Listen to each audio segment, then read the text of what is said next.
ready to really turn up the heat in the kitchen. I hope so, because that's what we're doing today. We are diving deep into the world of broiling. That's right. And hopefully, by the end of this, you will be able to make restaurant-quality sears and crispy finishes. Like a pro. I am here for it. And to be honest with you, I think broiling is something that a lot of people are, like, scared of. Yeah. It's very intimidating. It can be one of those things you avoid in your kitchen. Exactly. So I think it's time to demystify broiling a little bit. Yeah, absolutely. I think, it's easy to overlook broiling as just this quick and easy way to cook something. Right. But honestly, once you understand the principles behind it, it really opens up a world of culinary possibilities. When we talk about broiling, we're really talking about that high direct heat. Have you ever thought about like your grill Okay, yeah. and how you've got that intense heat coming from below? Right. Broiling is basically the same concept, except that heat is coming from above. Okay. So they're talking about infrared radiant heat, which is Yeah. really the key to getting that, that really nice browning and caramelization. Oh, right. We all love that on our food, and broiling is a great way to achieve that in, honestly, a fraction of the time that it takes to do it any other way. So we're talking about speed and flavor. Exactly. I'm already sold, but before we get into all of the how-tos and tips and tricks of the trade, I do have one question for you. Sure.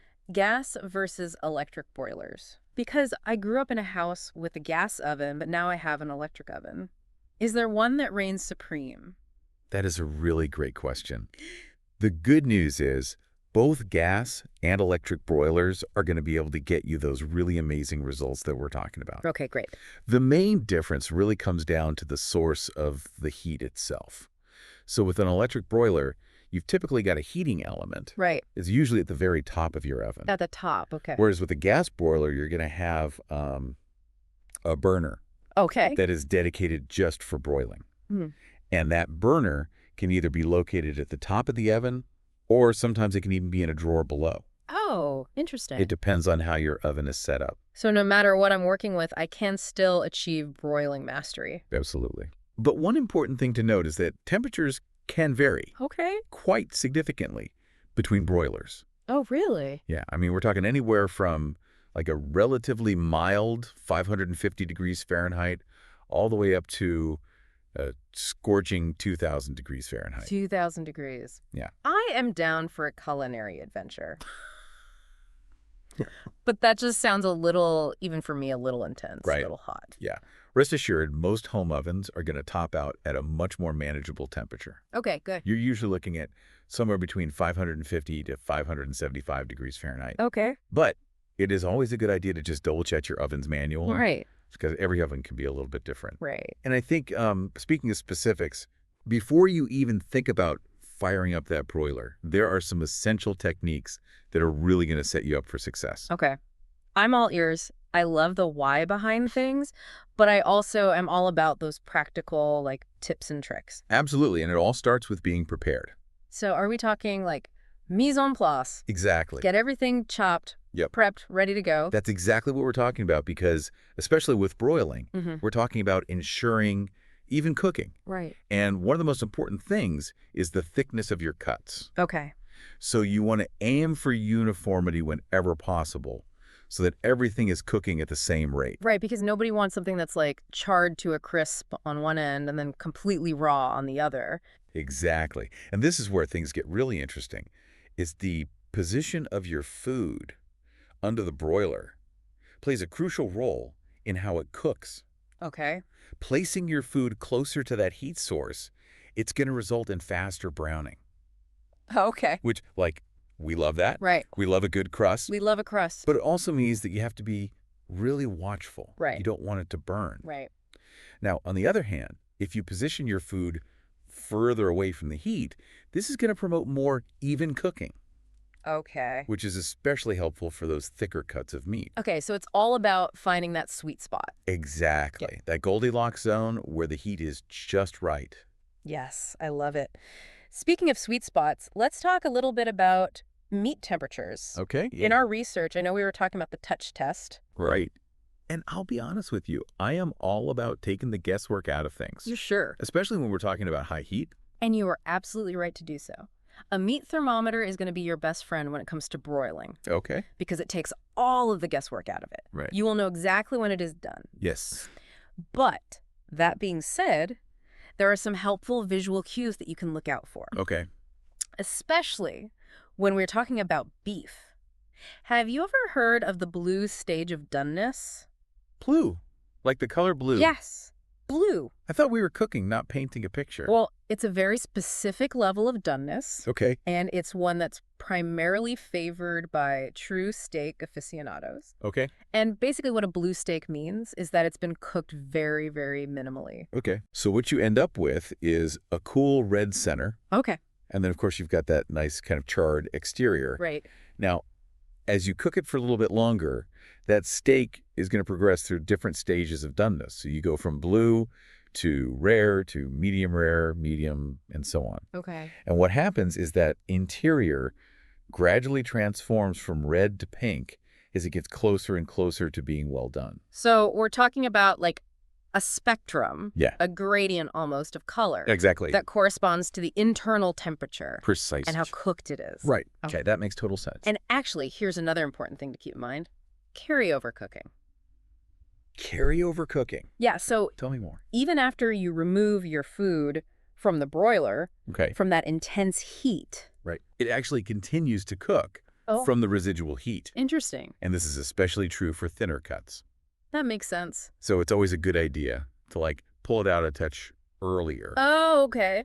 than you think, Interesting. because it will continue to cook as it rests. So it's kind of like when you let a steak rest Exactly. before you cut into it. That's a great analogy. Yeah. It's really all about allowing those juices to redistribute. Right. Make Exactly. sure everything is nice and tender. Perfect. Okay, so are you ready to move beyond steaks and burgers? Oh, yeah. Let's get creative. Because broiling is so much more versatile. Bring on the seafood. Yes. The veggies. When you think about seafood, Yeah. think about those like really firm-fleshed varieties. Okay. Yeah. Things like salmon, tuna, cod, halibut. Halibut. These all do incredibly well under a broiler. See, and halibut's a really good example because I love those, like, you know, those nice crosshatch marks Yes. you get on a I love that perfectly one. broiled. It's like the chef's signature. It's beautiful. When it's cooked perfectly. Yes. And vegetables, we can't forget about vegetables. Okay. The possibilities are kind of endless. What are your go-tos? Asparagus, Okay. bell peppers, Love those. zucchini slices, even, Zucchini. Okay.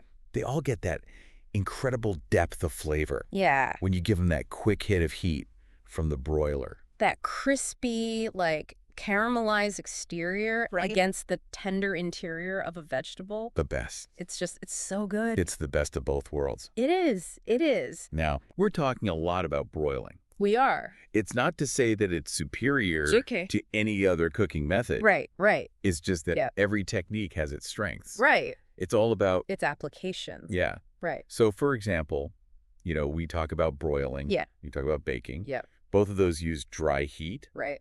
But broiling is really about that surface cooking. Okay. It's a quick sear. Okay. It's that intense caramelization. Right. And baking is much slower. Exactly. Yeah. Baking is better for that thorough, even cooking. So it's about choosing the right tool for the job. Exactly. Okay. And then, of course, you've got something like boiling, Right. which is completely different. Totally different. Right. That's moist heat Right. versus dry heat. Right. Oh. So, you know, you boil something like pasta, right? Right. Or, you know, vegetables that you want to soften. Right. Right. But you're not going to achieve that same browning, that same caramelization Yeah. that makes broiling so unique. So it's like we've got this whole like arsenal of cooking techniques. We do. And they've all got like their own superpowers. Yes. Yeah. I like the way you think. It's all about picking the right one at the right time. Absolutely. And speaking of superpowers, Yeah. you mentioned that broiling can do some really wonderful things It can? for unexpected ingredients. Oh, absolutely. Okay. And this one might surprise you. Okay. Garlic.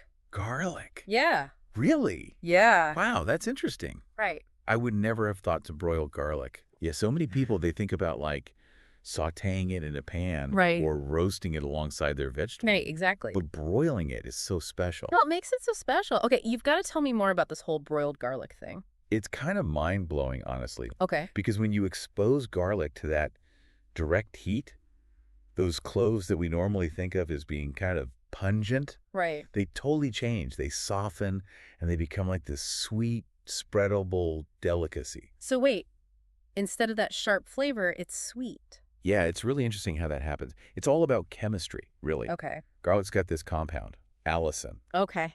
and that's what gives it that really pungent aroma, that flavor we associate with garlic. That's what we think about when we think about garlic, yeah. Exactly.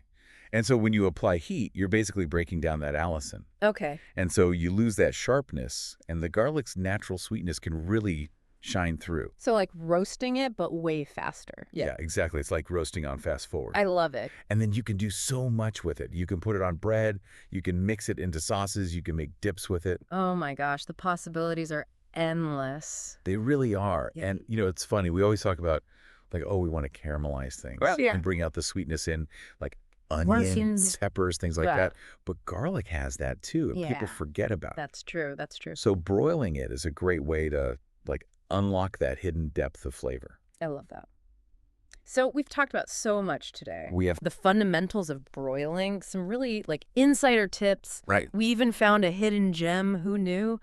Broiled garlic. Right. Amazing. There's a whole world out there of broiling possibilities. Right. And I think that's really what I love about these deep dives. Yeah. Is that it sparks that curiosity. Absolutely. It gives people the knowledge, Yeah. the confidence to just try things in the kitchen. Experiment. Why not? What's the worst that could happen? Exactly. Right. That's what cooking is all about, is just trying new things. Exactly. So I guess as we wrap up today, Yes. my final thought for everybody listening is, what is going to be your first foray Yes. into the world of broiling?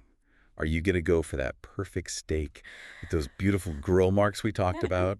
Or, maybe some crispy skinned salmon? Okay. Or, Yeah. maybe you're going to go for the broiled garlic? Maybe so. Who knows? Honestly, I think I might try all three. There you go. But a huge thank you to you Of course. for joining me on this very exciting It was my pleasure. deep dive It was so fun. into the world of broiling. Yeah. Thanks for having me. And to our listeners, I say, get out there, fire up those broilers, Yes. and embrace the delicious world of high heat cooking. Absolutely. Until next time, happy cooking.